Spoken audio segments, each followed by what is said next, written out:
everyone, welcome to Chetan Bharat Learning and welcome to the International Relations Module lecture number 4। ये 3 नहीं है, ये lecture number 4 है आपका।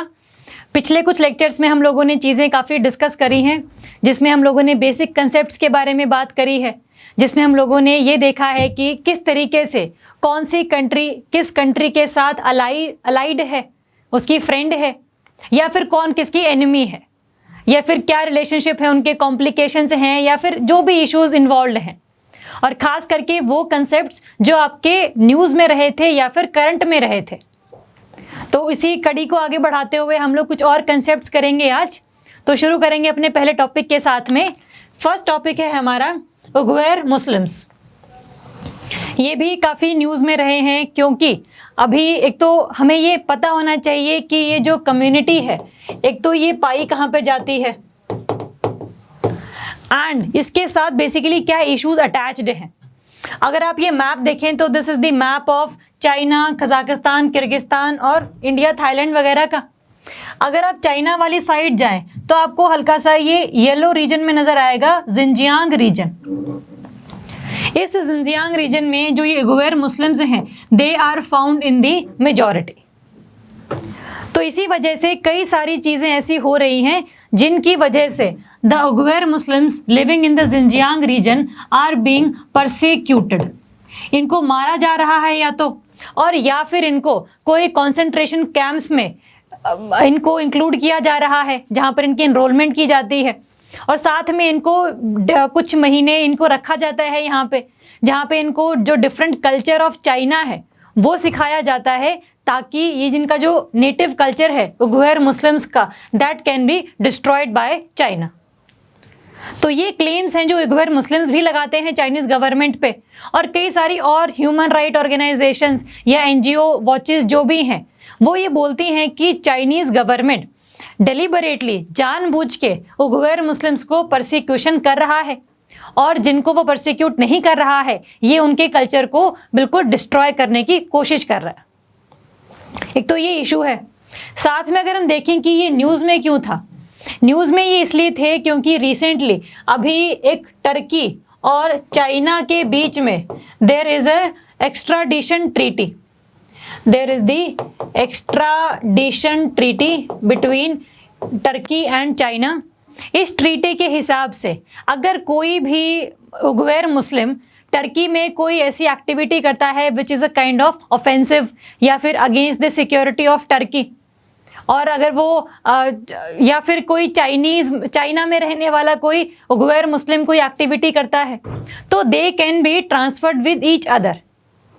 अगर कोई चाइना में रहने वाला उइघुर मुस्लिम टर्की में जाके कोई काम करता है, तो टर्की उसको चाइना में दोबारा से एक्स्ट्राडिशन ट्रीटी के तहत भेज देगी। यही एक्स्ट्राडिशन ट्रीटी होती है, जहाँ पर चाहे सिविल लॉ हो चाहे क्रिमिनल लॉ हो, उसके रिगार्डिंग जो भी पर्सन किसी और कंट्री में भाग गया है, उसको दोबारा से उसी कंट्री में लेकर आने के लिए ये ट्रीटीज़ साइन की जाती हैं। तो इसीलिए इस ट्रीटी के साइन होने की वजह से कई सारी जो उइघुर मुस्लिम विमेन थी, उन्होंने टर्की में बहुत बड़े लेवल पर प्रोटेस्ट एंड मार्च किया है कि भाई ये जो ट्रीटी है, अब इसके हिसाब से कई बार जो टर्की है वो ऐसे उइघुर मुस्लिम्स को जो चाइना से या तो भाग कर आए हैं या फिर they are just living the life there, अब उनको वो चाइना को दोबारा ट्रांसपोर्ट कर देगी, और अगर वो एक बार चाइना चले गए वापस, तो या तो उनको परसिक्यूट कर दिया जाएगा, और या फिर उनके कल्चर को डिस्ट्रॉय करने के लिए they were be enrolled into the concentration camps और एजुकेशनल सेंटर्स, जैसा चाइनीज़ गवर्नमेंट कहती है। तो इसी वजह से इस ट्रीटी को रोकने के लिए there was the protest and the closure of the mass incarceration camps in China's Xinjiang province. और अगर हम उइघुर मुस्लिम्स की बात करें तो basically they are predominantly Muslim minority Turkic ethnic group whose origins can be traced to Central Asia and East Asia। सिर्फ ऐसा नहीं कि सिर्फ ये चाइना में पाए जाते हैं, ये चाइना के अराउंड जो और भी ये रीजन्स हैं, चाहे वो कजाकिस्तान है, किर्गिस्तान है, उज़्बेकिस्तान है, इन एरियाज़ में भी ये मिलते हैं, यहाँ पर ये प्रेजेंट हैं। लेकिन बाकी और कंट्रीज़ में ना कहीं पर भी इस तरीके से प्रोसिक्यूशन नहीं हो रही इनकी, जैसी चाइना में हो रही है। तो इसीलिए ये लोग काफ़ी प्रोटेस्ट करते रहते हैं। तो ये काफ़ी बड़ा इशू है ऑन दी ग्लोबल लेवल कि भाई चाइनीज़ गवर्नमेंट खुद से ही बहुत सारी कम्युनिटीज़ के लोगों का जो ह्यूमन राइट वायलेशन है उसको परफॉर्म कर रही है। और ये जो टॉपिक है, ये जो इशू है, ये बहुत ज़्यादा बार यूनाइटेड नेशंस में या फिर डिफरेंट ऑर्गेनाइजेशंस के प्लेटफॉर्म पर भी डिस्कस किया जा चुका है। बट स्टिल जो थोड़ी सी चीज़ें हैं वो मीडिया में बाहर नहीं आती हैं। कई बार चीज़ें पता ही नहीं लगती हैं कि कितने लोग मारे गए हैं by the any forces of China और any other majority community there. तो ये सारी जो इश्यूज़ हैं they are related with the Uighur Muslims. इनके आप लोकेशन ध्यान रखेंगे, इनके साथ अटैच्ड इशू ध्यान रखेंगे, और साथ में ये न्यूज़ में क्यों था ये ध्यान रखेंगे, the extradition treaty that was signed between Turkey and China. चलो, और अगर हम देखें तो इसके बारे में कुछ चीज़ें, the उइगर्स are considered to be one of the 55 officially recognised ethnic minority communities in China. China ने माना है कि these are the minority communities. तो जब माइनॉरिटी कम्युनिटीज माना है तो they should given some extra rights to perform their culture. But इसका बिल्कुल ऑपोजिट जो चीज़ें हैं वो चाइना कर रहा है। दैट इज दी आप कह लो कि जो एक ब्लेम है that is been given by this Uighur Muslims to Chinese government. Next, however, China recognizes the community only as a regional minority and rejects that they are an indigenous group. तो खास करके इसी वजह से जो एक China का stance है कि भाई Uighur Muslims are not the indigenously present in China, ये कहीं और से चाइना में आए हैं, और जब ये कहीं और से आए हैं तो ये अपना कल्चर अपने साथ लेकर आए हैं। तो इनके कल्चर की वजह से जो चाइना का मेनलैंड कल्चर है, जो चाइनीज़ कल्चर जिसको हम बोल सकते हैं, वो भी हैम्पर हो सकता है, that can be destroyed.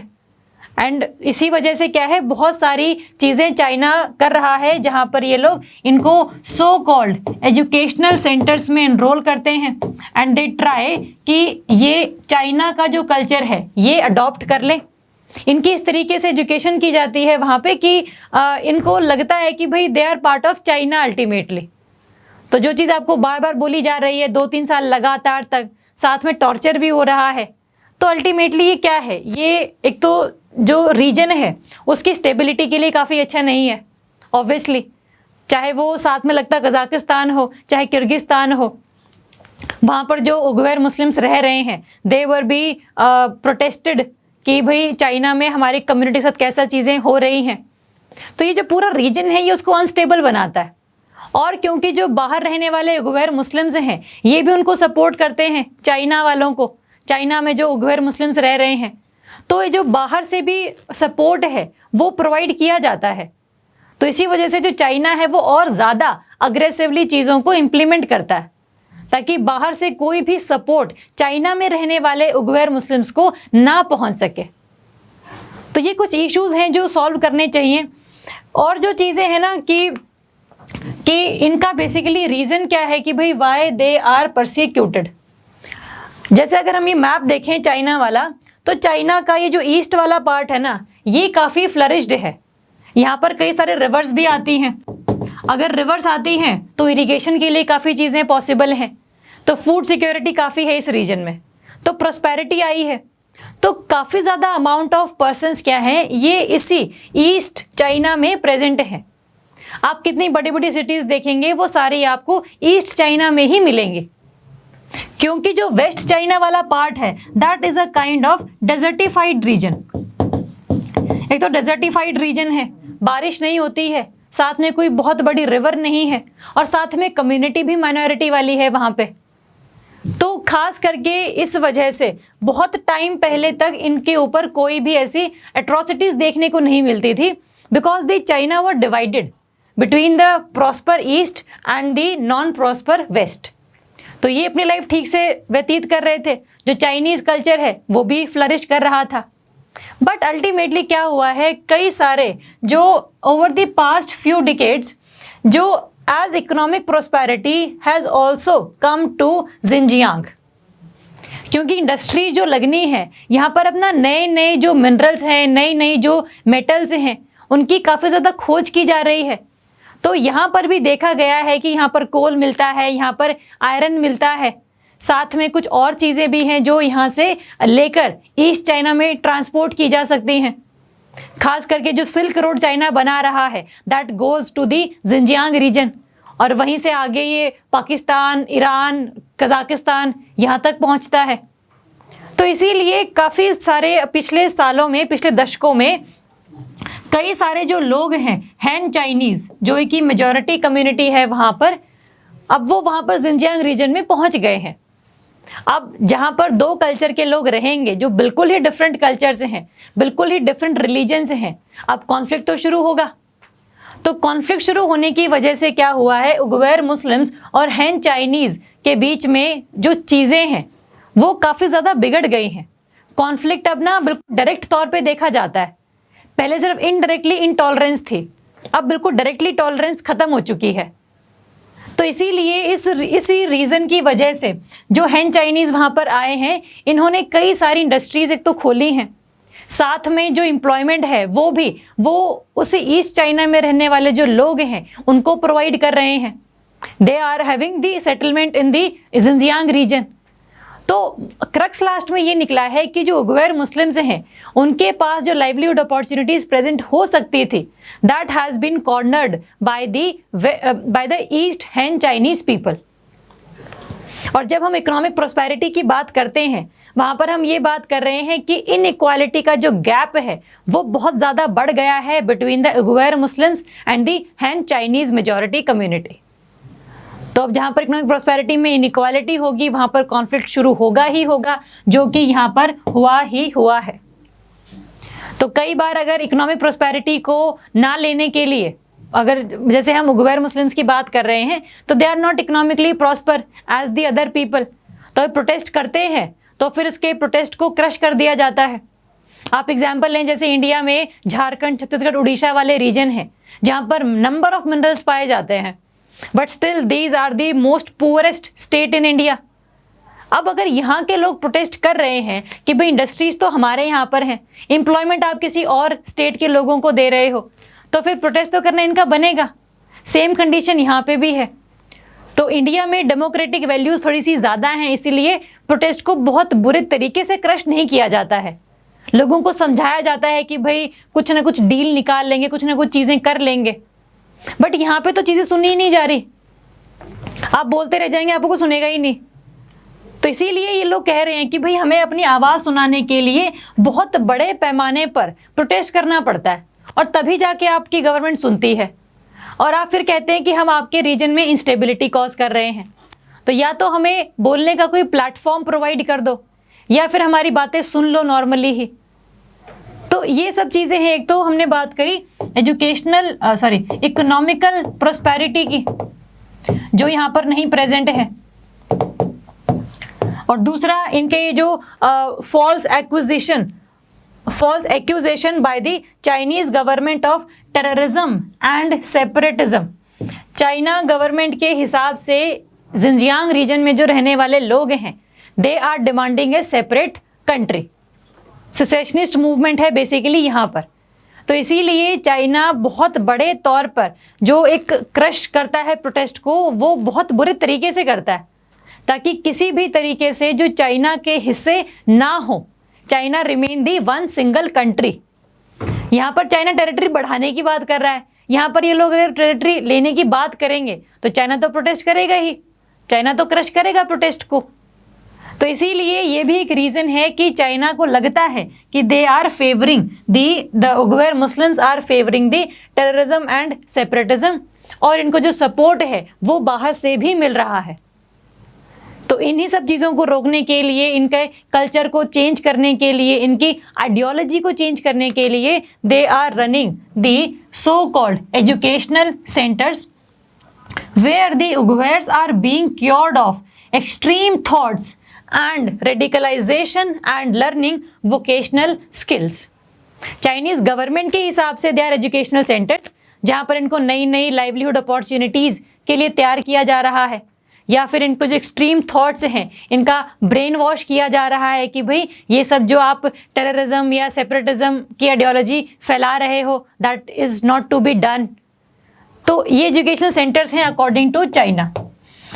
China claims that Uyghur groups want to establish an independent state, and because of the Uyghurs' cultural ties to their neighbors, leaders fear that elements in the places like Pakistan may back a separatist movement in Xinjiang.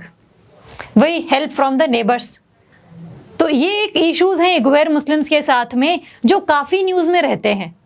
आपको इसका reason पता होना चाहिए, इसका reason पता होना चाहिए, कारण, और अल्टीमेटली क्या ये एनालिसिस है पूरे टॉपिक की, जिसको आप पूरे वर्ल्ड के साथ एक बार कंपेयर कर सको कि भाई किसी भी रीजन में कोई प्रोटेस्ट अगर होता है तो वो क्यों हो रहा है। तो उसका अगर आपको कारण पता है ना, तो फिर आपको उसके सॉल्यूशंस भी पता है। क्लियर है? आई थिंक ये टॉपिक आपका क्लियर होगा। चलो नेक्स्ट टॉपिक करेंगे हम लोग भारत बंगला मैत्री ब्रिज, जिसे हम मैत्री सेतु के नाम से भी जानते हैं। ये किन किन के बीच में है? भारत और बांग्ला, इंडिया एंड बांग्लादेश के बीच में ये एक ब्रिज है जिसका नाम है मैत्री सेतु, जो किस किस को जोड़ेगा? ये जोड़ेगा आपके त्रिपुरा स्टेट में जो एक सबरूम जगह है उसको जोड़ेगा बांग्लादेश में रामगढ़ जगह है। तो बेसिकली डायरेक्ट कनेक्टिविटी है between India and Bangladesh through the Feni river. अगर आप फेनी रिवर का कोर्स देखें तो this is the Feni river. यहाँ पर साबरूम जगह से लेकर बांग्लादेश में जो है एक रामगढ़ वाला एरिया, वहाँ पर तक ये ब्रिज बनाया गया है ओवर दिस फेनी रिवर। तो पेपर में क्वेश्चन आ सकता है कि भाई फेनी रिवर जो है क्या ये ट्रांस बाउंड्री रिवर है? तो हाँ ये है। और फेनी रिवर के रिगार्डिंग की बात और ध्यान रखेंगे कि एक ऐसी रिवर है जिसके लिए दोनों इंडिया और बांग्लादेश के बीच में एक ट्रीटी भी साइन हुई है कि भाई किस तरीके से इस रिवर का पानी यूज किया जाएगा बाय इंडिया और बाय बांग्लादेश। तो it is one of the successful treaties in the history of India and Bangladesh relationships. तो फेनी रिवर के ऊपर ये एक ब्रिज बनाया गया है मैत्री सेतु, जो त्रिपुरा के साबरूम जगह को बांग्लादेश के रामगढ़ जगह से जोड़ेगा, जिसकी लेंथ है अराउंड 1.9 किलोमीटर लॉन्ग ब्रिज। और ये किस रिवर पर बना है? It is made on the river Feni which flows between boundary in Tripura and Bangladesh. Trans boundary river है। और कुछ चीजें देखें इसके बारे में, तो अगर ये मैत्री सेतु देखो सीधी किसी डायरेक्ट कनेक्टिविटी है तो ये एक बहुत बड़ा जंप है between the good relationship between India and Bangladesh. जैसे कि हमने पिछली बार भी बात किया था कि जो भी इंडिया के नेबर्स हैं, चाहे वो नेपाल है, चाहे वो बांग्लादेश है, चाहे वो म्यांमार है, ये बेसिकली ना they play the China card कि भाई अगर इंडिया ने इनकी हेल्प नहीं की है तो फिर they directly go to China. और अगर ये सारे नॉर्थ ईस्ट वाले नेबरहुड कंट्रीज चाइना के साथ मिल जाते हैं तो देर आर मोर चांसेस कि इंडिया का जो नॉर्थ ईस्ट वाला हिस्सा है that would be separated from the mainland India. तो इसीलिए चाइना को काउंटर करने के लिए इंडिया अपना डबल बेस्ट देता है कि भाई ताकि ये बांग्लादेश, नेपाल, म्यांमार चाइना की तरफ ना चले जाए। तो इन्हीं सब चीज़ों की वजह से कुछ ना कुछ डायरेक्ट कनेक्टिविटी के लिए, ट्रेड एनहांसमेंट के लिए और रिलेशनशिप्स को बढ़ाने के लिए इंडिया बांग्लादेश, इंडिया म्यांमार, ये जो चीज़ें हैं ना चलती रहती हैं। तो it is a kind of it symbolises the growing bilateral relationship and friendly ties. And Tripura will become the gateway of north east. अगर हम बात कर रहे हैं कि जैसे इंडिया मेनलैंड इंडिया से, अगर मेनलैंड इंडिया से आपको बांग्लादेश के थ्रू नॉर्थ ईस्ट को कनेक्ट करना है तो फिर त्रिपुरा से होते हुए ये कनेक्टिविटी इस तरीके से है मैत्री सेतु ब्रिज। इसीलिए it is a kind of gateway to north east, जहां पर अगर आप त्रिपुरा में पहुंच गए हैं तो you can have access of all the Bangladesh, and through Bangladesh you can have all the access of mainland India. तो इसीलिए Tripura will be known as the gateway of northeast with access to Chittagong port of Bangladesh which is just 80 kilometer from Sabroom. अगर आप यहाँ पे देखें तो बांग्लादेश के border के साथ में there is a Chittagong port। अगर हम बांग्लादेश बनाएं इस तरीके से तो here is the Chittagong port, जो कि आपका हिस्सा भी है, it is the part of string of pearls theory, जो कि चाइना के द्वारा रिजेक्ट की जाती है, बट इंडिया इसको काफ़ी तरीके से मानता है कि China is trying to have the hegemony over the Indian ocean region. इसीलिए ये डिफरेंट कंट्रीज़ में डिफरेंट तरीके के पोर्ट्स बना रहा है, एंड बांग्लादेश में Chittagong is that one kind of the port. तो अगर आप इस मैत्री सेतु ब्रिज के थ्रू बिल्कुल चिट्टागोंग पोर्ट के बिल्कुल साथ में आ गए हो, सिर्फ 80 किलोमीटर ही दूरी है, बहुत कम होती है 80 किलोमीटर, तो देर इज अ चांस कि भाई India will try to counter China's presence in the Bangladesh. तो एक अच्छा स्टेप माना जा रहा है। और जिसकी पूरी की पूरी कंस्ट्रक्शन है ना, जो पूरा का पूरा खर्चा आया है, that was borne by the national highway and infrastructure development corporation, NHIDC। इसके द्वारा सारे के सारे पैसे दिए गए हैं। जैसे इंडिया हमेशा बांग्लादेश में हो जाए, चाहे भूटान में हो जाए, चाहे अफगानिस्तान में हो जाए, different kind of infrastructure projects ही बनाता रहता है। जैसे हमने बात करी थी बांग्लादेश के अफगानिस्तान के टाइम पे कि इंडिया ने वहाँ पर सलमा डैम बनाया है हेरात रिवर पे, इंडिया ने वहाँ पर पार्लियामेंट बनाई है, इंडिया ने वहाँ पर दहला डैम बनाया है ऑन दी औरंगजेब रिवर। तो इंडिया काफ़ी सारी चीज़ें ये करता रहता है। इंडिया ने जरांज दिलाराम हाईवे बनाया है जो बिल्कुल अफगानिस्तान के बॉर्डर तक छोड़ेगा, और उसके बाद वो पूरी की पूरी सिटीज़ को कनेक्ट करेगा, जो कि हमने पिछले लेक्चर में किया था। अगर हम भूटान की बात करें तो भूटान के केस में इंडिया ने शुरू किया था आपका प्रोजेक्ट दंतक इन 1961, जिसको अभी 60 साल कंप्लीट हो चुके हैं। And under the project Dantak India ने काफ़ी ज़्यादा अमाउंट ऑफ रोड्स, रेलवेज, ये सब डेवलप किया है इन दिस भूटान रीजन। तो ये सारी चीज़ें इंडिया करता रहता है just to counter the presence of Chinese government, Chinese army in the Indian ocean या फिर in the neighbourhood of India. तो ये ध्यान रखेंगे मैत्री सेतु ब्रिज कहाँ पर है और क्या इसकी सिग्निफिकेंस है। चलो नेक्स्ट हम कर रहे हैं परमानेंट इंडस कमीशन, PIC। इससे पहले हम देखेंगे कि भाई ये क्या चीज़ है।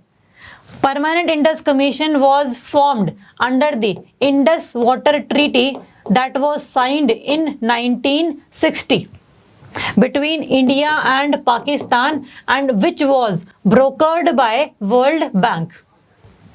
क्योंकि अगर इंडिया और पाकिस्तान इकट्ठे बैठते कि भाई हम ट्रीटी साइन करेंगे तो फिर वो ट्रीटी कभी साइन नहीं होती। इसीलिए कोई ना कोई समझदार आदमी बीच में चाहिए था न्यूट्रलाइज करने के लिए, अदरवाइज तो चीज़ें या तो बहुत ज़्यादा बिगड़ जाती या फिर दूसरे का कत्ल ही कर देते ये लोग। तो ये सब चीज़ें ना हो, इसीलिए वर्ल्ड बैंक ने सोचा कि भाई ये ट्रीटी को साइन करवाना बड़ा ज़रूरी है। तो इसीलिए वर्ल्ड बैंक ने ये साइन करवाया और लास्ट में एक ये कंक्लूजन निकाला कि भाई there would be a permanent Indus commission, जो कि हर साल कम से कम 2 बार मीटिंग बिठाएगा और ये देखेगा क्या दोनों कंट्रीज़ जो भी चीज़ें इस ट्रीटी में लिखी हुई थी क्या उनको मान रहा है या फिर इनकी वायलेशंस कर रहा है। तो that was the work of permanent Indus commission. और ये न्यूज़ में इसलिए था क्योंकि recently 116th meeting of permanent Indus commission has recently been constituted. और ये इम्पॉर्टेंट इसलिए है क्योंकि after some bad phases of India Pakistan relationship, जिसमें आपका बालाकोट स्ट्राइक आ गया, जिसमें आपका और सारी सीज फायर वायलेशंस आ गई, जिसमें आपका पुलवामा अटैक आ गया, तो इन सब चीज़ों की वजह से ना काफ़ी टाइम तक इस कमीशन की मीटिंग नहीं हो पाई थी। इसीलिए अराउंड 2.5 साल बाद इनकी जो है after a gap of more than 2.5 year a period that witnessed that meeting was not held. तो इसीलिए बहुत इंपॉर्टेंट मीटिंग है कि 2.5 साल के बाद कम से कम मिल तो रहे हैं, तो सिचुएशन संभलने की कगार पर है, संभाल सकते हैं हम इसे। तो इसीलिए अगर हम इस कमीशन की बात करें तो इन्होंने एक तो 2 प्रोजेक्ट्स के बारे में बात करी है। इनको देखने से पहले ना आप ये देख लो कि भाई ये इंडस कमीशन, इंडस ट्रीटी कहती क्या है। इंडस ट्रीटी जो है इसने देखो ये जो इंडस रिवर है जो इंडिया से होती हुई आपकी पाकिस्तान में एंटर कर रही है एंड अल्टीमेटली कराची वाली साइड में जाकर डेल्टा बना रही है, that is the course of Indus river.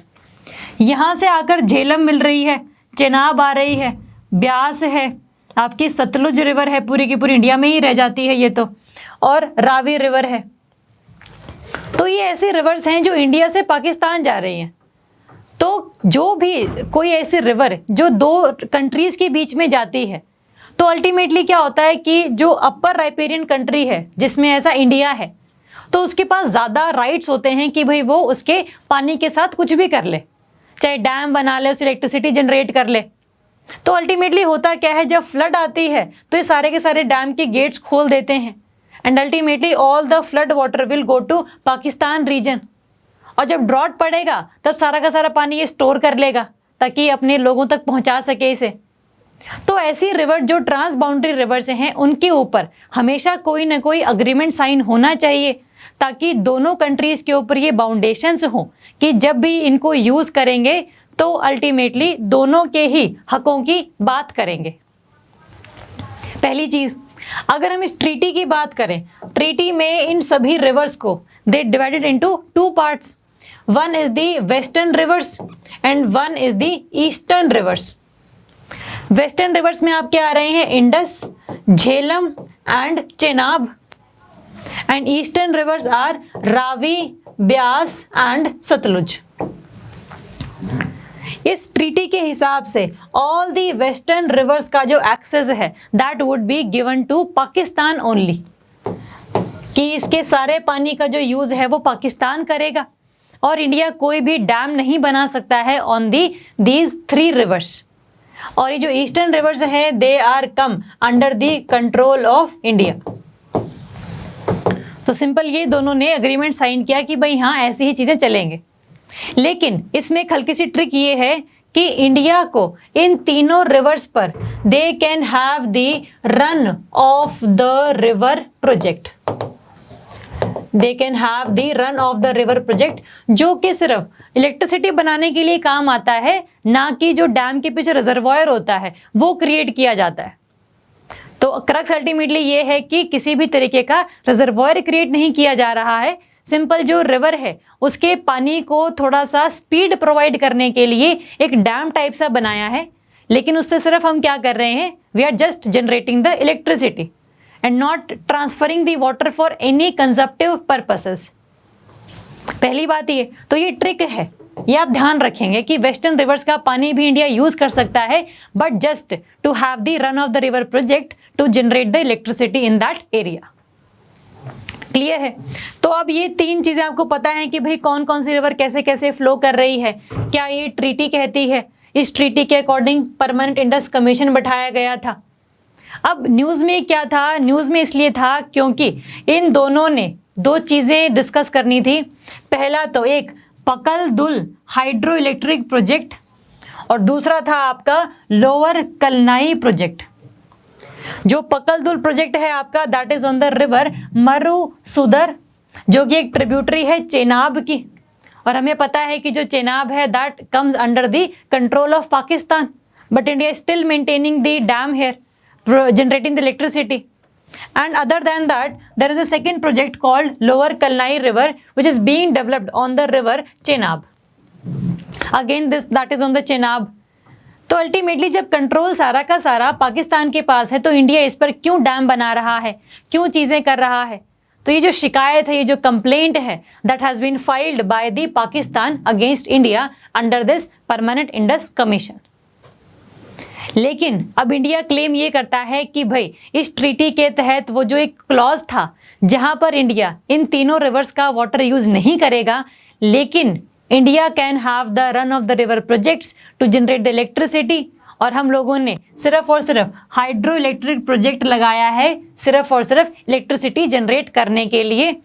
ना तो हम इस पानी को स्टोर कर रहे हैं, ना हम इस पानी को ट्रांसफर कर रहे हैं फॉर द इरिगेशन या फिर ड्रिंकिंग पर्पसेस के लिए। तो फिर आप किस बेसिस पर शिकायत लगा रहे हैं, that is null and void. लेकिन हमारे काम की चीज ये है कि भाई ये जो पकल दुल प्रोजेक्ट और लोअर कलनाई प्रोजेक्ट जो है ये किस रिवर पर बने हैं, क्या इनका काम है, क्या ये डैम्स पूरे के पूरे रिजर्वायर के तौर पे हैं, या फिर सिंपल एक रिवर की स्पीड को इंक्रीज करने के लिए गेट टाइप से लगाए हुए हैं। ठीक है, तो प्रिलिम्स पर्सपेक्टिव से ये आपके लिए इंपॉर्टेंट है कि फैक्चुअल इंफॉर्मेशन की क्या ये इंडस वाटर ट्रीटी है एंड अल्टीमेटली क्या चीज़ें इसमें होती हैं और करंट डेवलपमेंट्स क्या हैं इसमें। और सिर्फ यही प्रोजेक्ट्स नहीं है इंडिया में इन रिवर्स के ऊपर, there are number of projects. जैसे कि हम बात करते हैं किशन गंगा प्रोजेक्ट की। किशन गंगा प्रोजेक्ट है आपका झेलम रिवर पर, किशन गंगा रिवर पर है which is tributary of Jhelum. एक आपका रतले डैम है on Chenab, Ratle dam on Chenab. तो चेनाब पर तो बहुत प्रोजेक्ट्स बना रहा है इंडिया, चाहे वो पकलदुल है, चाहे लोअर कलनाई रिवर लोअर कलनाई पर है। तो ये ऐसा नहीं कि सिर्फ ये 2 प्रोजेक्ट्स ही हैं, बहुत सारे प्रोजेक्ट्स के खिलाफ हमेशा जो पाकिस्तान है ना ये शिकायत लेकर पहुंचता है। बट अगेन कि कई बार तो इंडिया को परमानेंट इंडस कमीशन ने किशन गंगा और रतले डैम के लिए तो हामी भर दी है कि भाई इसमें किसी भी तरीके से इंडस वाटर ट्रीटी में लिखे क्लॉजेस का वायलेशन नहीं हो रहा है, तो इसको परमिशन मिली हुई है।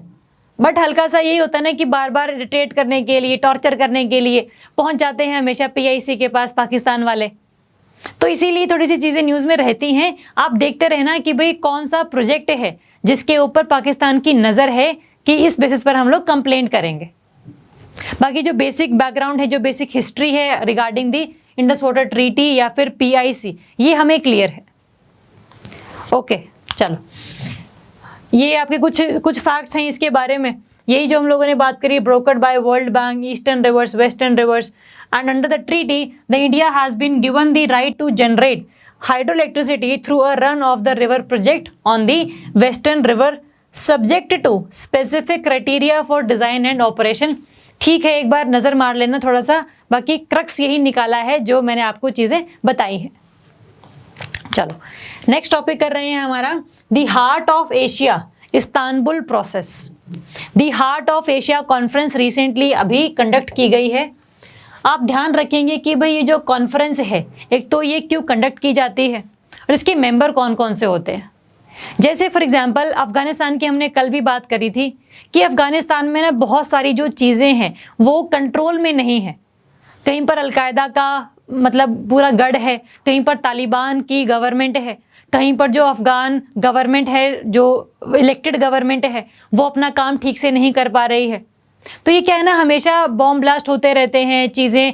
तालिबान चाहता है कि पावर उसके हाथ में आ जाए तो अफ़गान गवर्नमेंट को वो हटा दे वहाँ से।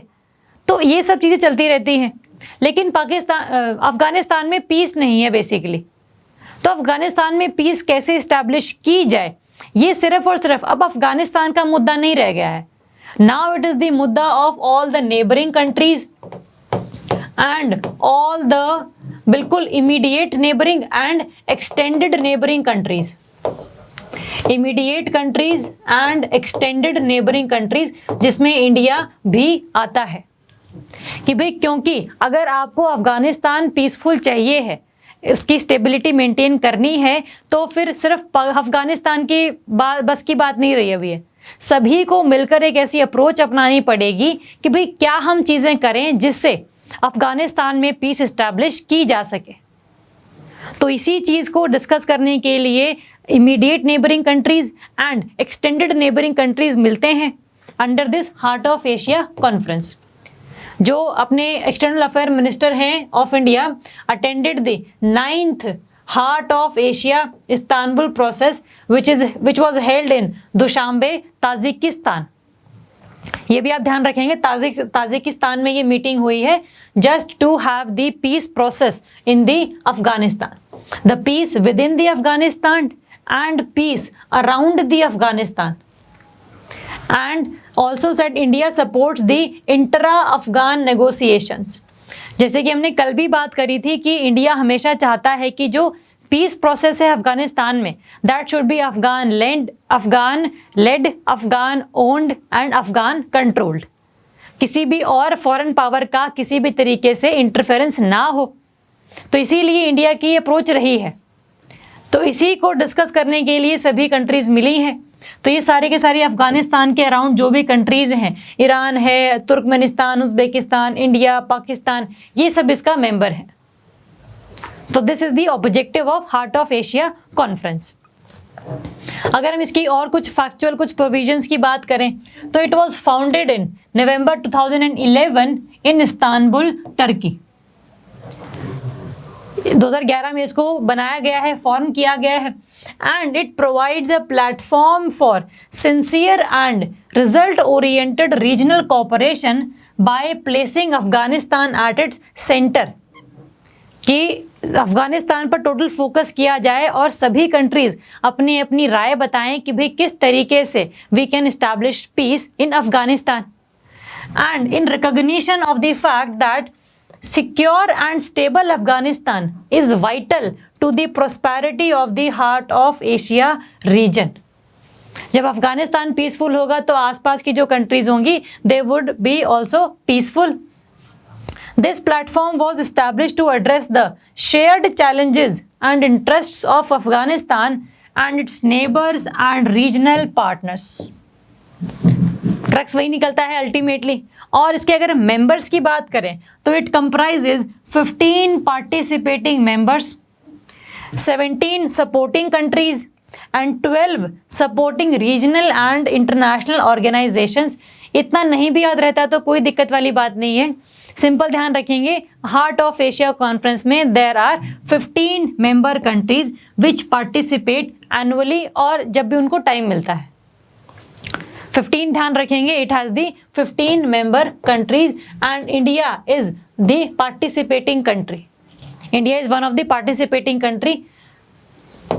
Since its inception, the process has become a cardinal element in regional cooperation and has created a platform for Afghanistan's near and extended neighbors to have the established peace in Afghanistan. Ultimately ना crux यही निकलेगा कि भाई पाकिस्तान में तालिबान से या al Qaeda से किस तरीके छुटकारा मिले इसको, और अल्टीमेटली जब ये सब चीज़ें हो जाएंगी तो ही सिर्फ और सिर्फ उस एशिया वाले रीजन को, जिसमें इंडिया भी मेंबर है, इंडिया भी उसका पार्ट है, वहाँ पर पीस इस्टेब्लिश होगी। अभी आपने रिसेंटली न्यूज़पेपर वगैरह पढ़े हो तो कई सारे जो हमारे एम्बेसडर्स हैं, कई सारे जो काउंसलर्स हैं, उन सबको वापस बुला लिया गया है अफगानिस्तान से, क्योंकि इतने ज़्यादा अमाउंट ऑफ राइट्स वहाँ पर क्रिएट हो चुके हैं। क्योंकि जैसे ही न्यूज़ आ रही है कि भाई यूएस भी अपने ट्रूप्स को विड्रॉ करने की बात कर चुका है, धीरे धीरे वो भी निकल जाएंगे वहाँ से। तो एक जो प्रॉपर एक होल्ड था यूएसए का, या डर था on the Taliban, on the al Qaeda, अब वो ख़त्म हो जाएगा। अब अल्टीमेटली क्या है, अफगानिस्तान में दोबारा से जो एक टसल ऑफ पावर है कि भाई पावर किसके हाथ में रहेगी, वो अल्टीमेटली फिर से शुरू होगी।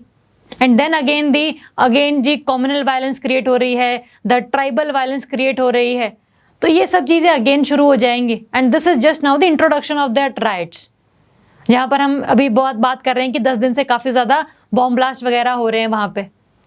तो ये सब जो चीज़ें ना, चाहे withdrawal of troops from Afghanistan हो या फिर हार्ट ऑफ एशिया कॉन्फ्रेंस हो, ये सब चीज़ें तभी पॉसिबल होंगी जब अफगान में रहने वाले लोग और तालिबान या अलकायदा इन सब को मिलकर बिठा के बातचीत की जाएगी और कोई अल्टीमेटली डील साइन की जाएगी। जैसे यूएसए और तालिबान ने डील साइन की थी ना कि भाई यूएसए के जो ट्रूप्स हैं वो अफगानिस्तान से निकल जाएंगे, लेकिन जो तालिबान है यूएसए के जाने के बाद किसी भी तरीके से इंस्टेबिलिटी कॉज नहीं करेगा।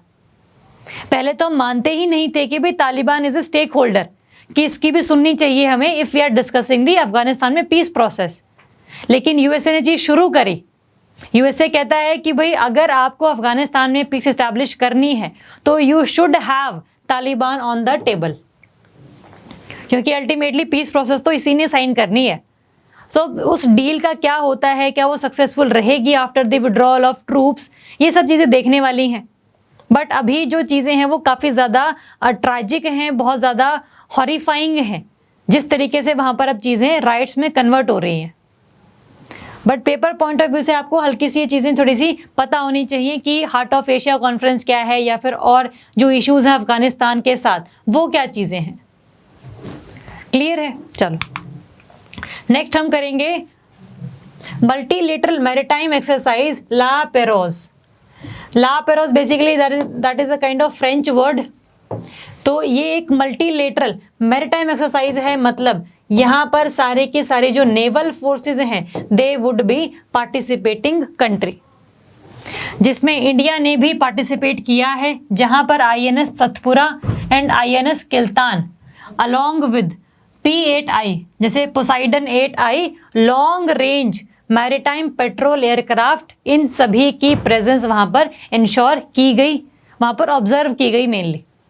तो ये एक एक्सरसाइज है जिसमें कौन कौन है, ये आपकी कंडक्ट की गई थी from 5th of April to 7th of April in the eastern Indian ocean region. तो इंडियन ओशन रीजन में, इंडो पैसिफिक रीजन में पीस एस्टैब्लिश की जा सके, ये सभी कंट्रीज की प्रायोरिटी है इस टाइम पे, क्योंकि चाइना को काउंटर करना है। तो इसीलिए कई सारी जो कंट्रीज मिलके एक्सरसाइज करती रहती हैं इस रीजन में, ताकि अपनी प्रेजेंस को इंश्योर कर सकें कि चाइना ही सिर्फ प्रेजेंट नहीं है, बाकी और कंट्रीज का भी गढ़ है ये। एक तो ये चीज, साथ में India participation in 2021 completed the Quad forces representation in the French led naval exercise. Exercise किसने कंडक्ट की थी? फ्रांस ने बेसिकली कंडक्ट की है, जिसमें इंडिया के साथ साथ ऑस्ट्रेलिया, जापान एंड यूएसए, वही जो क्वाड कंट्रीज हैं आपकी, quadrilateral partite agreement, Australia, Japan, US and India, जो कि स्पेसिफिकली बनाया गया है to counter China's presence in the Indian Ocean. तो अब इंडिया की प्रेजेंस के साथ में इंश्योर किया जा चुका है कि Quad will be present in that Indian ocean region. और अगर हम ये डायग्राम देखें ना, तो इस डायग्राम के अनुसार ये आपका पूरा का पूरा that is a Indo Pacific reason, जहां पर आपका इंडियन ओशन वाला रीजन भी आ गया और जहां पर आपका ये पैसिफिक वाला रीजन भी आ गया। दोनों ही बिल्कुल चाइना के लगते हैं। तो चाइना को ये खतरा है कि भाई अगर इन दोनों रीजन्स में ये सारी चीज़ें, ये सारी कंट्रीज प्रेजेंट हैं, तो इसकी हेजेमनी को चैलेंज किया जा रहा है। और इन सभी कंट्रीज को ये प्रॉब्लम है कि अगर हम यहाँ से निकल गए तो चाइना पूरा का पूरा इंडियन ओशन रीजन हो चाहे पैसिफिक रीजन हो, उस पर अपना कंट्रोल क्रिएट करना शुरू कर देगा, and which will not be desirable for the world peace and the rule based international order। तो इसीलिए टसल है बेसिकली, लेकिन अल्टीमेटली रिजल्ट क्या है कि Quad countries want that there should be countering the China's hegemony. जैसे हम लोगों ने कल भी बात करी थी, we talked about South China Sea, we talked about Malacca Strait, we talked about Taiwan Strait, है ना। तो ये सारी चीज़ें क्या है, we talked about the East China Sea का dispute between India and Japan, China and Japan on the Senkaku और दियायू आइलैंड्स। तो ये सब चीज़ें क्या है कि भाई चाइना हर जगह से डिस्प्यूट क्रिएट करते रहता है और अल्टीमेटली टेरिटरी को एक्वायर करता रहता है।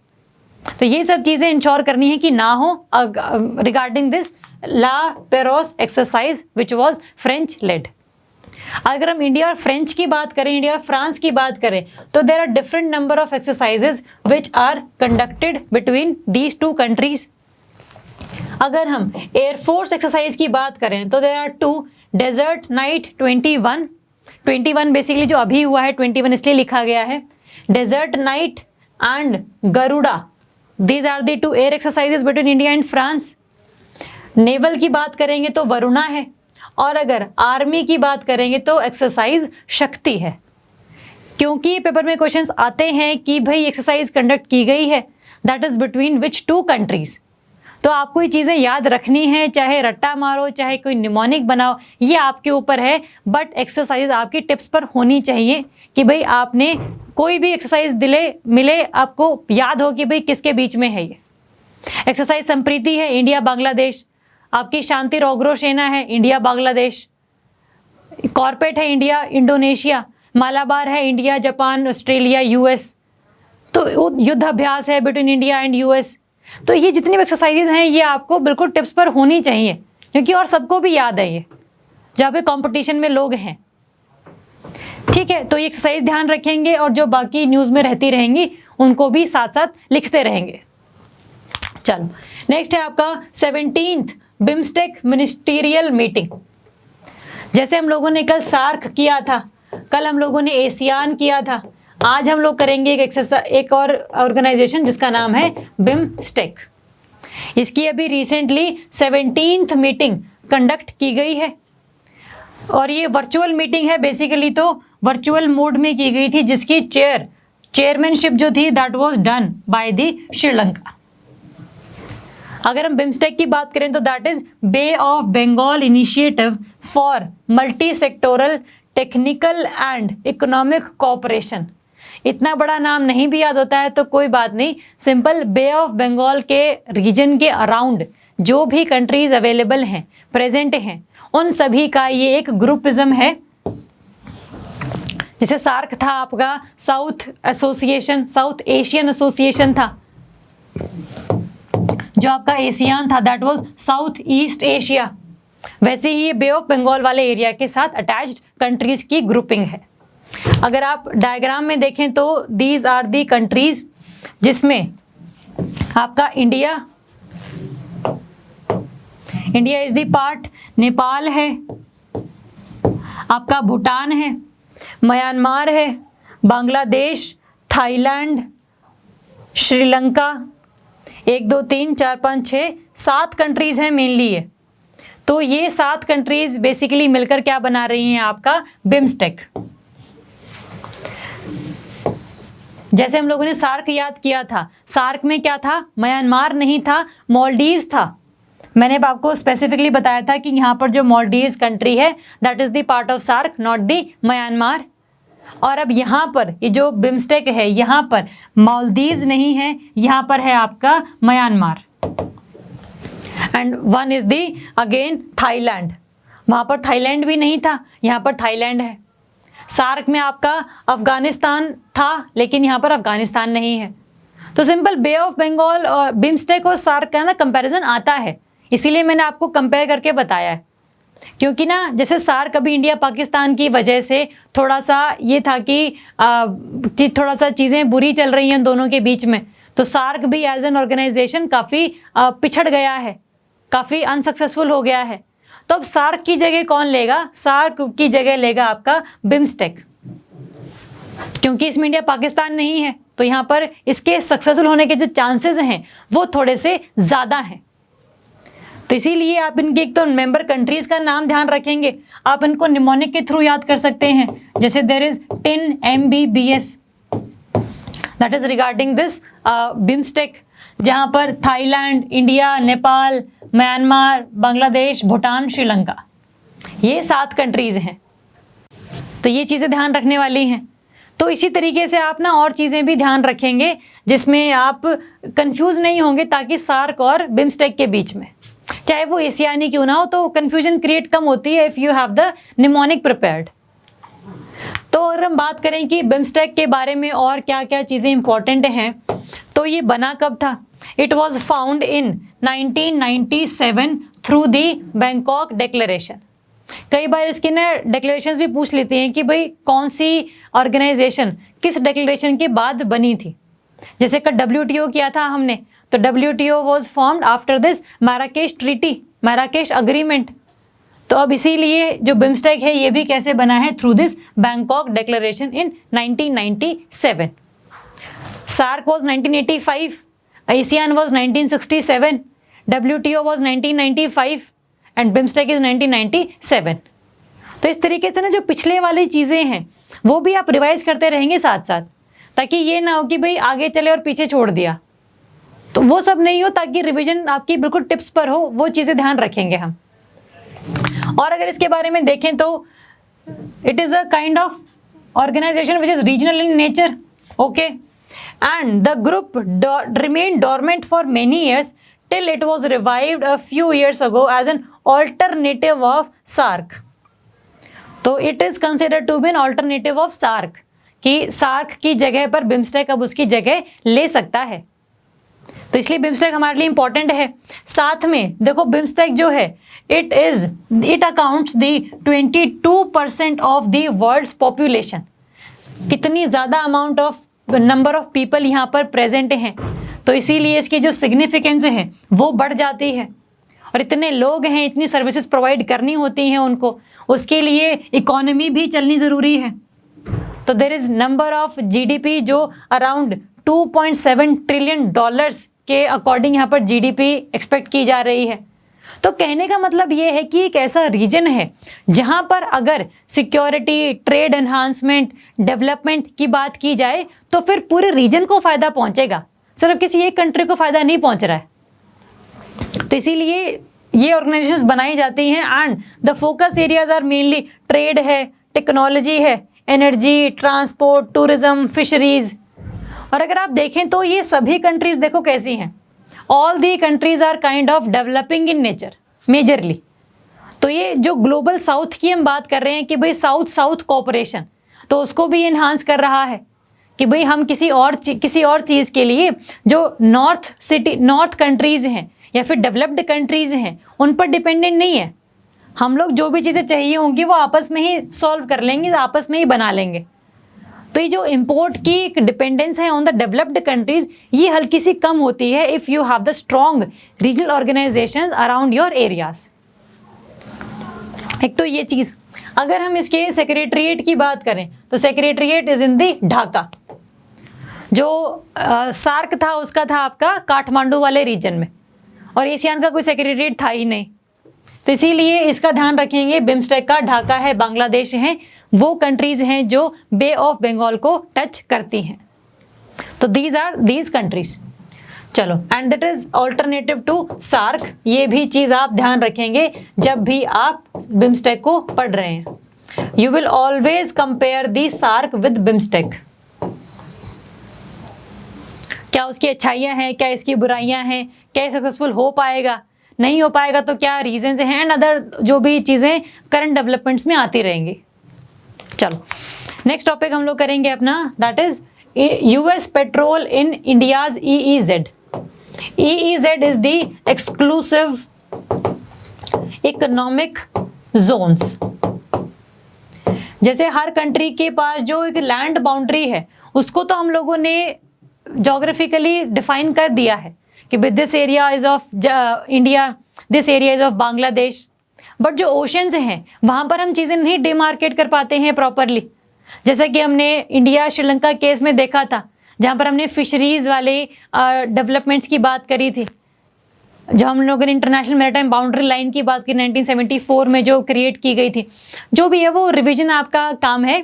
बाकी कहने का मकसद ये है कि पानी पर बाउंड्री क्रिएट करनी इज काइंड ऑफ इम्पॉसिबल। तो कहाँ तक किसी कंट्री का हिस्सा है ऑन दी वाटर एरिया, ये कौन डिसाइड करेगा? This is decided by the UN clause. News में क्यों था अभी देख रहे हैं, बस हल्का सा बेसिक्स बता रही हूँ पहले। This is the UN clause 1982, United Nations Convention on the law of the sea 1982, जिसके तहत आप ये चीज़ ध्यान रखेंगे कि कोई भी जो कंट्री है, ये है आपका लैंड वाला रीजन जो लेफ्ट साइड रह गया। इसके आगे अगर आप ये बेस लाइन से हैं, इस बेस लाइन के आप 12 नॉटिकल माइल्स आगे जाएंगे तो these are called territorial waters और टेरिटोरियल सीज, जहां पर किसी भी कंट्री का बिल्कुल अपना संप्रभुता है, सॉवरेनिटी है, कुछ भी ये लोग कर सकते हैं। यहाँ पर कोई भी मिनरल से एक्सट्रैक्शन कर सकते हैं, कोई भी नेचुरल गैस एक्सट्रैक्ट कर सकते हैं, that depends upon the country. अगर आप 12 नॉटिकल माइल से आगे और 12 नॉटिकल माइल जाएंगे तो that is the contiguous zone of any country. तो कंटिगुअस जोन क्या है? 24 nautical miles from the base line and 12 nautical miles from the territorial waters. And ultimately base line से लेकर 200 नॉटिकल माइल्स तक क्या चीजें हैं? Exclusive economic zones, EEZ। ये वो एरिया है 2 नॉटिकल माइल्स तक जहां पर कोई भी जो कंट्री है उसकी सॉवरेनिटी का मेंटेन रहती है। उसको कोई भी चीज करने से पहले पूछना नहीं पड़ता, अनटिल और अनलेस वो कोई पोल्यूशन क्रिएट ना कर रही हो। पहली चीज तो ये। और उसके बाद आते हैं आपके हाई सीज, जहां पर किसी भी कंट्री का वर्चस्व नहीं है, सिर्फ और सिर्फ ये ग्लोबल कॉमन्स की डेफिनेशन में आ जाता है कि भाई किसी का भी हक नहीं है और सबका ही हक है। तो ये आप चीज ध्यान रखेंगे, UN क्लॉज के अंडर जो 200 नॉटिकल माइल्स तक किसी भी कंट्री का फ्रॉम द बेस लाइन, ये उनका राइट है अंडर द वाटर। न्यूज में ये चीज इसलिए है क्योंकि USA ने अपनी कई सारी शिप्स भेजी हैं जिसने इंडिया के EEZ में एंटर करके वहां पर पेट्रोलिंग करी है, ये देखा है कि भाई क्या कोई चीज़ यहाँ पर गलत हो रही है या फिर सही हो रही है, जो भी चीज़ें उन्होंने नोटिस करी, इंडिया ने ये कहा कि भाई without permission of India how can any other countries ship can enter into the India's EEZ, और उसके लिए पहले आपको परमिशन चाहिए है, otherwise there is a kind of innocent passage. ये भी एक कंसेप्ट आप जैसे ध्यान रखेंगे कि इनोसेंट पैसेज है, और ये तो ना कहीं पर भी हो, चाहे टेरिटोरियल वाटर्स हो, चाहे आपका कंटिगुअस जोन हो, चाहे EEZ हो, दैट इज अलाउड, इसके लिए कोई परमिशन लेनी पड़ती। लेकिन अगर आप कोई सिक्योरिटी वाइज या फिर मिलिट्री वाइज कोई चीज़ें कंडक्ट कर रहे हो तब तो परमिशन लोगे ना, वो तो चीज़ बनती ही है। तो इसीलिए इंडिया ने बोला USA को कि जो आप इंडिया के EEZ में पेट्रोलिंग करने के लिए आए हैं, that is the violation of the international laws UN clause. इसीलिए there should be some justification given by the US। तो न्यूज़ में तो ये इसलिए था, बेसिक हिस्ट्री भी आपको पता लगी कि भाई क्या ये EEZ का चक्कर है। जितना ज़्यादा EEZ किसी कंट्री के पास होता है उतना ही ज़्यादा उसकी जो एक पावर है वो बढ़ती है, बिकॉज हम लोगों ने लैंड पर तो मिनरल्स बहुत ज़्यादा खोज लिए हैं, लेकिन हम लोगों ने अभी अंडर दी वाटर या फिर डीप ओशन में जाकर मिनरल्स खोजना हमारा अभी बाकी है। तो जिस कंट्री के पास ज़्यादा एक्सेस ऑफ वाटर है उसके पास ज़्यादा अमाउंट ऑफ पोटेंशियल है कि मिनरल्स वहाँ से निकलेंगे, and ultimately all the other powers would be dependent on that country. तो ये सब चीज़ों की वजह से ही जो है सभी कंट्रीज चाहती हैं कि उनके पास EEZ ज़्यादा मात्रा में हो। एक तो ये चीज़, दूसरा ये जो UN क्लॉज ट्रीटी है that is the regulatory framework for the use of the world's seas and ocean. किस तरीके से उनके पानी का यूज किया जाएगा, that should be regulated by this treaty, and it lays down a comprehensive regime of law and order. इसके तहत एक और चीज बनाई जाती है, दैट इज UN क्लॉज के तहत there is ISB international, ISA international sea bed authority, international sea bed authority, जो ये इंश्योर करता है कि अंडर दी वाटर, जैसे अगर हम ये ओशन की बात करें तो ये पूरा का पूरा ओशन, ये जो सी बेड है यहाँ पर किस कंट्री का हक है, एंड अल्टीमेटली कितने amount of minerals can be extracted through this sea bed. तो ये पूरा का पूरा जो राइट है, जो रेगुलेशन है, that is the ISA international sea bed authority under the UN CLOS. और अगर कोई और डिस्प्यूट क्रिएट हो जाता है तो यहाँ पर ना UN क्लॉज के अंडर ही there is the formation of a tribunal as well,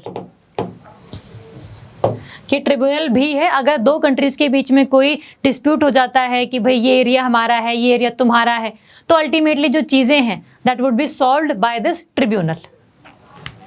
तो ये UN क्लॉज बेसिकली क्या है ये ध्यान रखेंगे, and it is the convention ratified by 168 कंट्रीज, जिसमें आपके 167 तो स्टेट्स आते हैं, एंड जिसमें से 164 हैं आपके UN member states plus the Palestine as well as Cook Islands and Niue. ये 3 कंट्रीज हैं which are not recognised by the UN but still the part of UN clause.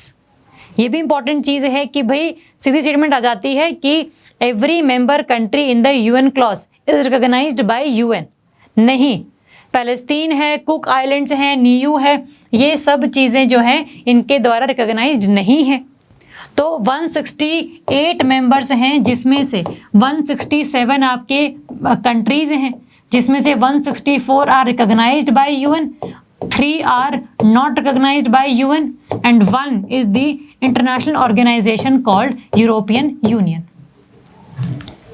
तो ये चीज़ बस हल्की से आप ध्यान रख लेंगे, ये डायग्राम आप इंपॉर्टेंट है, ध्यान रखेंगे, दिमाग में रखेंगे। तो ये पार्टीज आपने देख ली। अगर हम इंडिया की बात करें तो इंडिया का स्टांस है कि India has signed the UN CLOS treaty but US has not signed this treaty. तो क्योंकि US ने साइन नहीं किया है तभी इंडिया अंडर दिस ट्रीटी जो ट्रिब्यूनल बना हुआ है उसके पास नहीं जा सकता। क्योंकि अल्टीमेटली यूएसए मानने से मना कर देगा, तब क्या कर लेंगे उसका। तो इसीलिए इंडिया कहता है कि भाई या तो इसका पार्ट हो, ये रेटिफाई इसने किया हो, तभी इसको लेके जाने का फायदा है। बट अल्टीमेटली हमारे पेपर पॉइंट ऑफ व्यू से ये इंपॉर्टेंट है कि what do we mean by this UN CLOS, कौन कौन से नॉटिकल माइल्स तक ये चीज़ें एक्सटेंडेड हैं। एंड जैसे हम लोगों ने बात करी, all the foreign ships other than the warships including submarine and underwater vehicles shall enjoy the right of innocent passage through the territorial waters as well। जिसमें बिल्कुल इंडिया के लैंड से टच करता वाटर है, वहां पर भी अगर कोई कंट्री इनोसेंट पैसेज कर रहा है तो उसमें कोई दिक्कत वाली बात नहीं है, जा सकते हो, निकल जाओ, बट किसी भी तरीके की इनसिक्योरिटी ना क्रिएट करना। ये सब बस चीजें ध्यान रखना। तो ये है आपका यूएन क्लॉज। न्यूज में क्यों था, यूएस और इंडिया के बीच का क्या इशू है, ये हम लोगों ने डिस्कस किया। आई होप ये सब चीजें क्लियर हुई होंगी। कोई डाउट होगा तो you are free to ask, है ना, ये तो आपके पास ऑप्शन है ही। चलो नेक्स्ट हम कर रहे हैं बोआओ फॉर्म। बोआओ फॉर्म है basically it is a kind of platform. Platform किस चीज का है ये देखेंगे।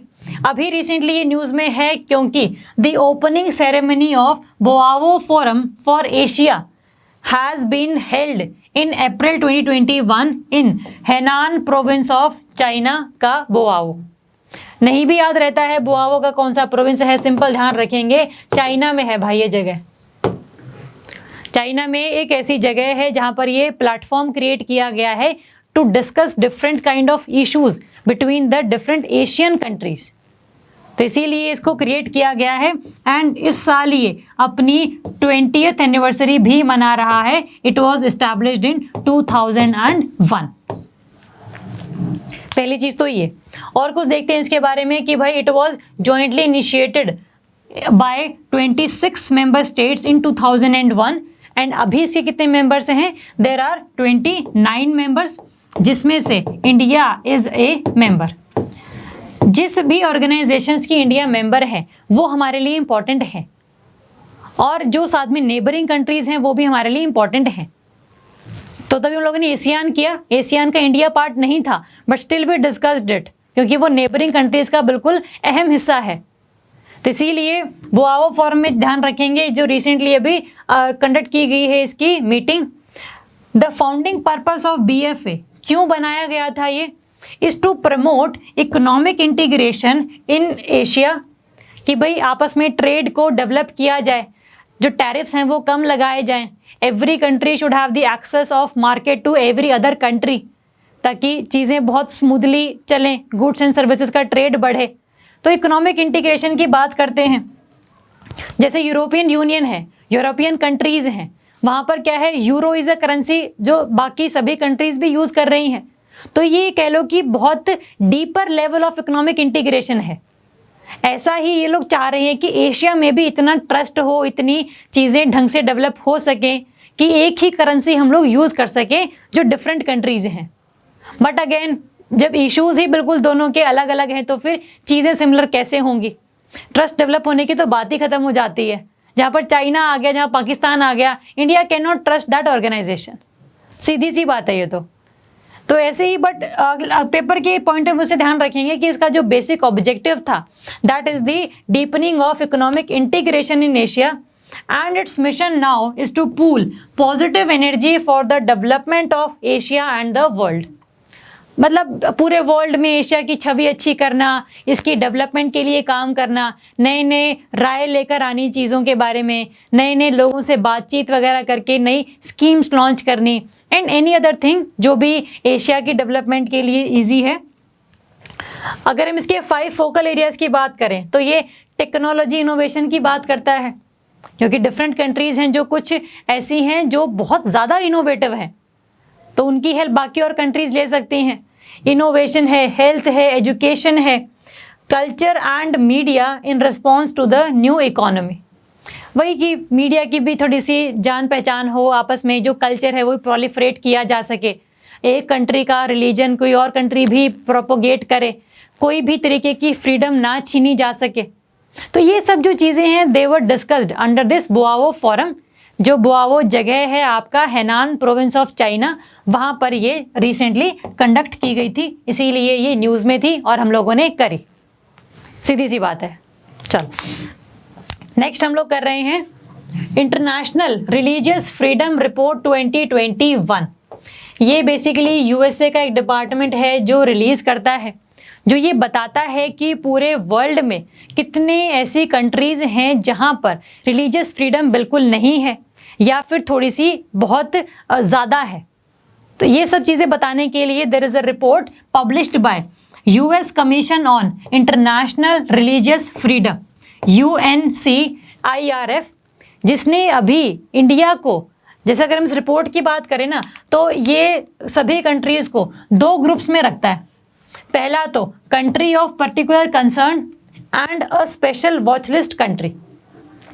स्पेशल वॉच लिस्ट कंट्रीज वो हैं जिनमें अभी रिलीजियस फ्रीडम थोड़ी सी प्रेजेंट है, लेकिन अगर चीज़ें सुधरी नहीं धीरे धीरे करके, अगर उसमें इम्प्रूवमेंट नहीं लेकर आया गया, तो अल्टीमेटली वहाँ पर जो माइनॉरिटी कम्युनिटीज़ हैं उनको बहुत ज़्यादा थ्रेटन फील होगा। अभी नहीं है लेकिन जो आपके कंट्री ऑफ पर्टिकुलर कंसर्न्स हैं, ये वो कंट्रीज़ हैं जहाँ पर जो चीज़ें हैं वो बहुत बुरी हैं और माइनॉरिटी के खिलाफ काफ़ी ज़्यादा मात्रा में एट्रोसिटीज़ भी की जाती हैं। तो ये 2 कंट्रीज़ का एक ग्रुप है बेसिकली, कि एक में तो अभी नहीं है एट्रोसिटीज़ वाला कंसेप्ट, बट एक में है। पहले India was in the list of a special watch list country, but now 2 बार लगातार ऐसा हो चुका है कि India is now in the put India on the list of countries of particular concern for the worst violations of religious freedoms in 2020।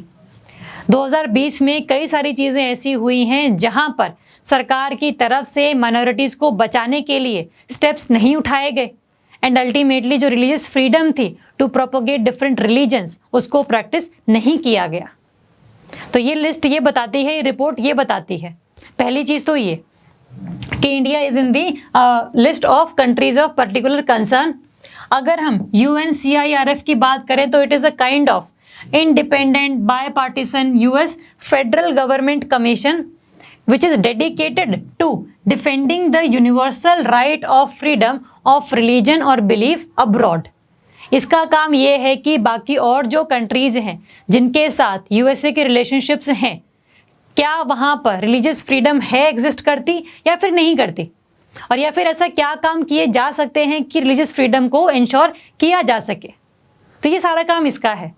It is a kind of an advisory body to the US Congress, और ये हर साल अपनी annual report release करती है जिसमें इसने US government को काफ़ी रिकमेंडेशंस बताई हैं कि भाई और जो कंट्रीज़ हैं which are particularly of concern, आप उनके साथ कैसा रिलेशनशिप बना के रखो ताकि आप वहाँ पर डेमोक्रेसी, रिलीजियस फ्रीडम को भी इंश्योर कर सको। तो ये बेसिकली यूएस गवर्नमेंट के लिए रिकमेंडेशंस प्रोवाइड करती है ताकि और जो कंट्रीज़ के साथ रिलेशनशिप हैं वो कितने अच्छे तरीके से हम मेंटेन कर सकते हैं, वो डिसाइड किए जाएंगे उसके बाद। एक तो ये चीज़ एडवाइजरी बॉडी है। इसका जो हेडक्वार्टर है that is in the Washington DC, America he headquarter भी इसका ध्यान रखेंगे। अगर हम इंडिया की बात करें तो इंडिया को इसने इसमें क्यों रखा, ऐसा क्या हो गया, और यूएसए कौन होता है ये बताने वाला कि इंडिया में रिलीजियस फ्रीडम है या नहीं है। हमेशा जब भी ये रिपोर्ट आती है ना, तो हमेशा कोई ना कोई लीडर, पॉलिटिकल लीडर जो है ये कहते हैं कि भाई इंडिया का कोई भी चीज़ है that is the internal matter of India. कोई और कंट्री का रिकमेंडेशन, कोई और कंट्री की कमीशन हमें आके बताएगी क्या कि भाई हमारे देश में क्या हो रहा है, हमें पता है। तो इस रिपोर्ट को सभी मानने से मना कर देते हैं कि भाई इंडिया में ऐसा कुछ नहीं है। लेकिन अगर हम बात करें कि इस रिपोर्ट के हिसाब से इसने कौन कौन से ऐसे रीजंस दिए कि India is the country of particular concern, इसने ये बोला कि डिफरेंट 2019 में जो आपका CAA एक्ट था, सिटीजनशिप अमेंडमेंट एक्ट, जहाँ पर आपने मुस्लिम्स को नहीं इंक्लूड किया था अदर देन दीज 6 रिलीजन्स के लोग फ्रॉम पाकिस्तान, बांग्लादेश एंड अफगानिस्तान। तो उसके खिलाफ जो प्रोटेस्ट किए गए थे उसमें आपने काफ़ी लोगों की नहीं सुनी, लोग प्रोटेस्ट करते रह गए, बट आपने वो चीज़ें इंप्लीमेंट ही कर दी। तो मुस्लिम्स के अगेंस्ट बेसिकली आपने चीज़ें करी। तो इस रिपोर्ट ने बोला दिल्ली में जो फरवरी 2020 में राइट्स हुए थे बिटवीन हिंदूज एंड मुस्लिम्स, तो इसकी वजह से भी इसकी काफ़ी रैंकिंग गिर गई। एनआरसी का जो पूरा कंसेप्ट था कि हम पूरे देश में एनआरसी लेकर आएंगे, तो जिसके पास रिकॉर्ड्स नहीं होंगे अपने, उनको बाहर निकाला जाएगा, लोगों के दिमाग में एप्रीहेंशंस थे, तो इन सब चीज़ों की वजह से भी इसकी रैंकिंग गिरी। एंटी कन्वर्जन लॉज, इसकी वजह से religious freedom in Jammu and Kashmir specially after abrogation of article 370 in Jammu and Kashmir, वहाँ के लोगों को आपने कम से कम 1.5 या 2 साल तक लॉकडाउन में रखा, इंटरनेट कनेक्टिविटी नहीं प्रोवाइड करी, तो अल्टीमेटली यहाँ पर चीज़ें रिलीजियस फ्रीडम के हक में नहीं है। And again closing space for civil society, चाहे वो एनजीओ हो चाहे वो मीडिया हो, इन सब को भी आपने बोलने का हक दिया नहीं है। और अगर कोई भी चीज़ बोलते हैं against the government, then ultimately आप इनको भी, इनकी आवाज़ को दबा देते हैं। तो ये सब रीजंस हैं जो यूएसए की गवर्नमेंट ने बोले कि भाई, यूएसए की कमीशन ने बोले कि इंडिया को हम लोग स्पेशल वॉच लिस्ट कंट्री से निकाल कर कंट्रीज ऑफ पर्टिकुलर कंसर्न वाली लिस्ट में रख रहे हैं। हमारे लिए काम की चीज़ क्या है, ये तो हो गया एनालिसिस कि भाई क्या इंडिया में सच्ची में ये सब चीज़ें होती हैं, तो होती हैं नहीं होती हैं या आप डिसाइड करेंगे। मैं आपको नहीं बता रही कि चीज़ें हो रही हैं कि नहीं हो रही हैं, that is up to you. But paper point of view जो चीज़ें आएंगी वो बता सकती हूँ मैं सिर्फ आपको कि भाई आप इस UNCIRF के बारे में ध्यान रखेंगे, न्यूज़ में क्यों था इंडिया कौन से लिस्ट में है ये ध्यान रखेंगे, and what are different reasons that were given by the USA। Next हम टॉपिक कर रहे हैं India EU leaders meeting. India और यूरोपियन यूनियन के कई लीडर्स की अभी मीटिंग हुई है। ये पहली बार ऐसा हुआ है कि इंडिया की EU+27 फॉर्मेट में मीटिंग हुई है, जिसमें यूरोपियन यूनियन की European commission, European parliament and 27 members of European union आपस में मिलकर इन लोगों ने मीटिंग करी है, ताकि जो डिफरेंट इश्यूज हैं between the relationship of India and EU उनको सॉल्व किया जा सके। ठीक है, तो that is the first time जहां पर जो आपका president of European council and the European commission plus 27 EU members ने पार्टिसिपेट किया है। This is the first time that the EU hosted a meeting with India in this EU+27 format. तो ये तो होगी फैक्चुअल बात। अब बात आती है कि भाई इसमें डिस्कशन क्या किया गया, क्या चीज़ें आपस में बताई गई कि भाई हम ये करेंगे, ये सब चीज़ें इंप्रूव करेंगे या नहीं करेंगे, तो वो देखने वाली बात है। पहली चीज़ इन्होंने क्या बोली कि जैसे ना हम लोगों ने कल एक चीज़ करी थी, इंडिया और मॉरिशस के बीच में there is the sign of CECPA partnership agreement था, ये अ काइंड ऑफ FTA। वैसा ही इंडिया और EU के बीच में भी there is a BTIA। BTIA is the आपका bilateral trade and investment agreement, जो भी अ टाइप ऑफ FTA है, फ्री ट्रेड अग्रीमेंट है, जिसमें यूरोपियन कंट्री से आने वाले चीज़ों पर बहुत कम इम्पोर्ट ड्यूटीज इंडिया लगाएगा और इंडिया से जाने वाले बहुत प्रोडक्ट्स पर जो EU है वो इम्पोर्ट ड्यूटी कम लगाएगा या फिर लगाएगा ही नहीं। That is up to product to product, वो चीज़ वेरी करेगी। लेकिन अल्टीमेटली क्रक्स यही निकलता है कि BTIA अभी इंडिया और EU के बीच डिस्कस बहुत सालों से किया जा रहा है, लेकिन अभी इनकी सहमति नहीं बन पाती। कभी कोई चीज़ ऑटोमोबाइल पर आ जाती है कि ऑटोमोबाइल वहाँ से सस्ते आने इंडिया में शुरू हो जाएंगे, तो इंडिया की डोमेस्टिक कंपनीज ख़त्म हो जाएंगी।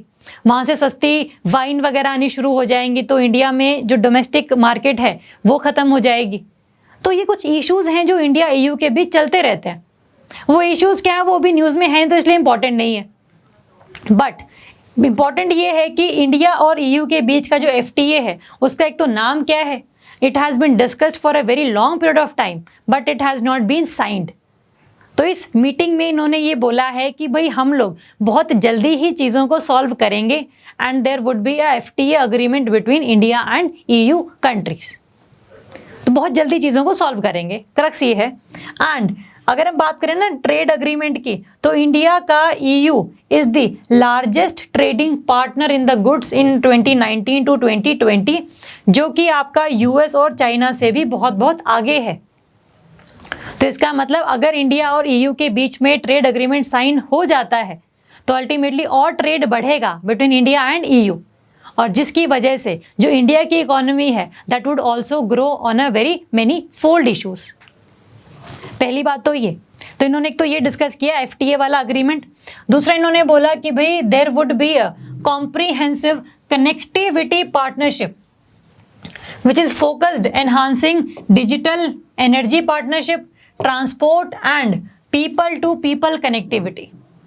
सिंपल सब्जेक्टिविटी से हल्का सा टर्म है जहां पर बेसिकली ये कहना चाह रहे हैं कि इंडिया और EU के रिलेशनशिप में पोटेंशियल बहुत ज़्यादा है, बट इसको अभी तक ना रिकॉग्नाइज नहीं किया गया है।